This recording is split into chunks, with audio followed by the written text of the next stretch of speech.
Good morning, students. Today we are going to learn different types of rivets, types of riveted joint, and failure occurred in your riveted joint. So, what is a rivet? A rivet is a short cylindrical bar with a head integral to it.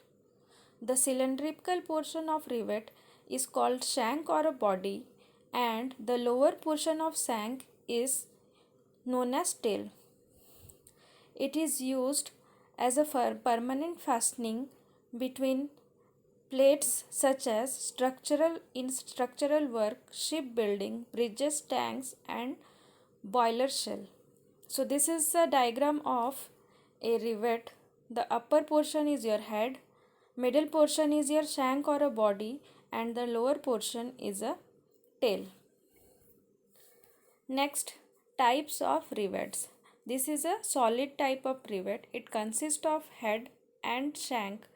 To install a solid rivet, manufacturer use crippling tool. It is also known as round rivet. So this is aluminium solid rivet and other is copper solid rivet.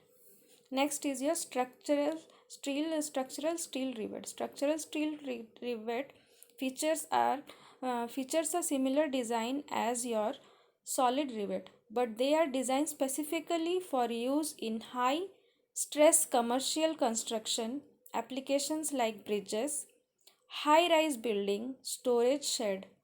The structural rivets are typically heated in a furnace prior to installation to make the metal softer, more flexible, and easier to work with. So this is a diagram of a high strength structural rivet, and here you can see the rivet over a construction bridge. Next is your split rivet. Split rivet features a unique design in which the shaft splits into two opposite directions. Like a wall anchor, when a split rivet is driven into a product or a workpiece, the shaft expands in opposite direction. This makes split rivet ideal for use in product and workpieces made of soft material like plastic or wood. This is a blind rivet, also known as Pop rivet. Blind rivet consists of both rivet as well as a mandrel. So here you can see a blind rivet having a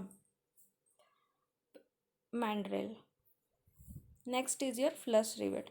It is also known as countersink or countersunk rivet. Flush rivet are used in manufacturing applications where aerodynamics is main priority. Next is your friction rivet. Last, the friction rivet are designed to lock into places, and once the shaft extends deep enough into the product or workpiece, the shaft or friction rivet will not expand until it will be driven deep into the product or workpiece. So this is the figure of a friction rivet. Next is your types of riveted joint. So we have two types. One is your lap joint.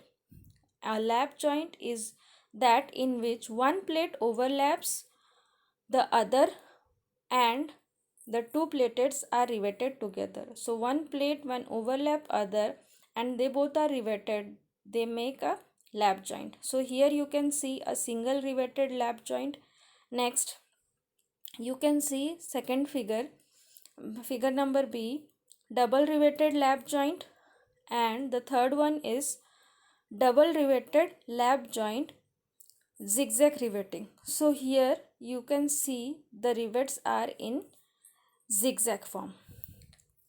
Next is your butt joint. A butt joint in which the main plates are kept aligned, butting or touching each other over a cover plate is placed either on both sides or one side of the main plate. The cover plate is riveted together with the main plate. It is further divided into two parts: single strap butt joint, double strap butt joint.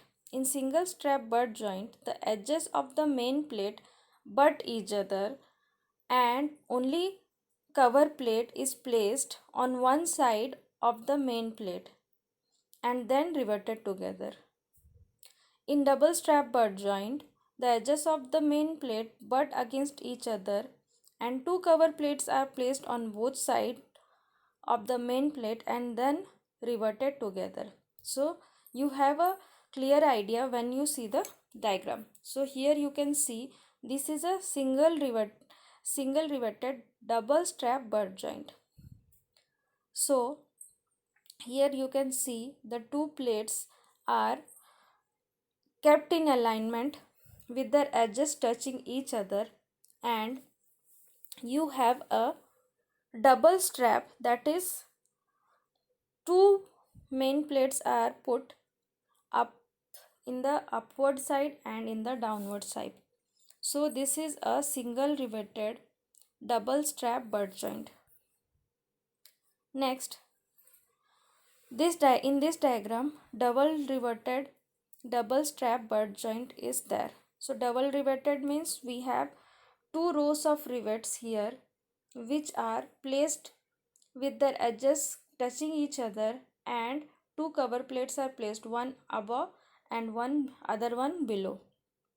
So this is the chain riveting and other one is zigzag riveting.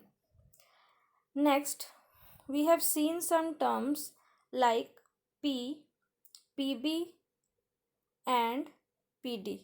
So what is your P? P is nothing but the center distance between the two rivet holes. Next, PB. PB, it is the perpendicular distance between the center line of successive rows and it is denoted by PB. Next is your PD.